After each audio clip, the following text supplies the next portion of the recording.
you the freedom. Once you have a society that's built like this, now you have a civility in society.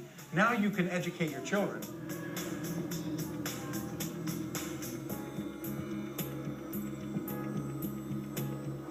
Here, they could train them. And you see the lady here in the statue of education. And she is opening the Word of God or the Book of Knowledge. And she has got the wreath of victory she's wearing, about a 25-year-old woman. She is educating her children, and she is sitting in victory. Why is she sitting in victory?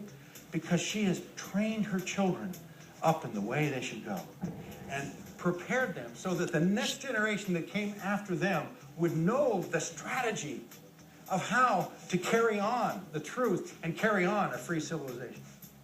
Isn't that amazing? And what's on her side over here? Over here, you see her training her child. And she has a book in her one hand, and then he has a scroll where he is writing on the other. And this is youth, trained in their youth.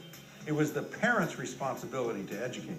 And so this would be the mother training up a child in the way he should go.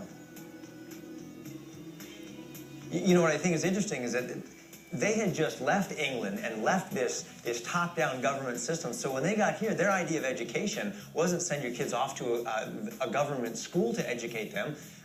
It was the parents' responsibility to do this, particularly because their worldview was different than the government's worldview, which would have been, no, you're a nobody, you're a slave, you just lay down on your back and do whatever the king says, which is sort of the attitude that we get in most governments today, is that you just do whatever the government says. Whereas they're saying, no, it's our responsibility as parents to educate our kids and to teach them faith and internal morality and to understand the importance of fair, just, and merciful laws. And it's passed down from generation to generation. And if you see on the other side, you'll see how the grandfathers played a role.